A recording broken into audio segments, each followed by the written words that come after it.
क्या हम बच्चे पैदा कर पाएंगे? बच्चे पैदा नहीं कर पाएंगे तो गृहस्थी चला पाएंगे? नहीं चलेगी। रिश्ते नाते खत्म हो जाएंगे।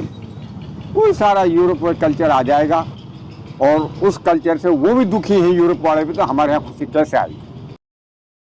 मेवात में अगर ऐसी घटनाएं घटती हैं तो ये मेवात के लिए और हम मेवातियों के लिए खास तौर से बेहद ही चिंता का विषय है। इस पर हमें सबको गौर फिक्र करना चाहिए, सभी जिम्मेवार लोगों को, और ऐसी हरकतों पर हमको लगाम लगानी चाहिए। मेरा नाम अयूब है, गांव खोरी साह चोखा है। अयूब जी, दो लड़कियों ने आपस में शादी की है, उसको लेकर इलाके में चर्चा का विषय बना हुआ है। आप एक के जिम्मेदार लोग हैं, बुद्धिजीवी हैं, समाज के एतबार से समाज किस नज़रिए से देखता है शादी? देखो,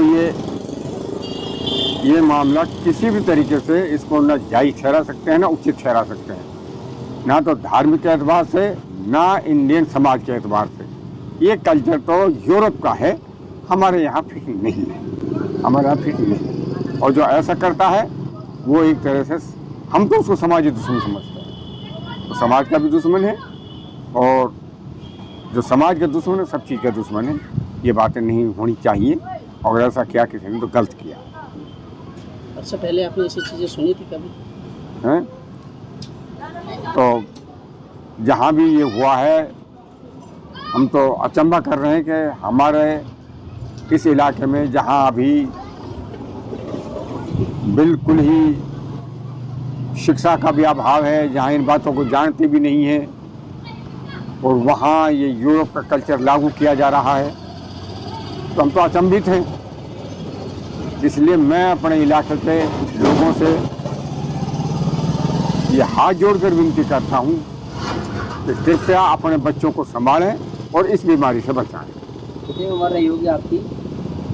मेरी उम्र है 78 साल। तो इस 78 साल की उम्र में ना कभी ऐसा सुना था। यूरोप की कभी अलबत्ता सुना करते थे कि यूरोप में ऐसा होता है। हमारे यहाँ ये बातें नहीं थी और होनी भी नहीं चाहिए। और मैं सारे जिन बेटियों ने ये किया है, मैं समझता हूँ तो समाज के लिए ठीक नहीं है। लेकिन इसके साथ साथ मैं उन बेटियों से भी अनुरोध करता हूँ, अपील करता हूँ कि इनकी नकल न करें और इस समाज को हमारे यहाँ, हमारे इस इलाके में इस रस्म रिवाज को यहाँ ना लाएं। मेरी सारी बेटियों से अपील है। यहाँ अपनी कल्चर को, अपनी संस्कृति को सुरक्षित रख सकेंगे, वरना तो पता नहीं, ना हम अभी यूरोप में मिले हैं, उतना एजुकेशन नहीं हुआ, और ना ही अब हम बिल्कुल आदिवासी रहे हैं। हम मध्य में हैं। जो मौजूदा दौर चल रहा है वो मध्य में है, ना तो हाई क्वालिफाइड हुए हैं, ना ही हम अब आदिवासी रहे हैं। और ऐसे माहौल में ये लाना, क्या ये मैं तो समझ नहीं सकता उन्होंने क्या सोचा है, कहाँ से उसको एक प्रेरणा मिली है। अब अगर हमारी उनसे मुलाकात हो जाए तो हम उनसे बात भी कर सकते हैं, बेटा ऐसा क्यों किया है। और ये भी मैं क्या देना चाहता हूँ अपने एक्सपीरियंस के हिसाब से, और होगा आज वो ये ऐसे कायदे कानूनों को लाएं, कुछ भी करें, लेकिन अंत में इनको भी पछतावा होगा। इसकी कानूनी रूप से कोई मान्यता नहीं है। सुप्रीम कोर्ट ने 2023 में एक फैसला सुनाया था और उस पर बिल्कुल उसको मान्यता देने से मना कर दिया था।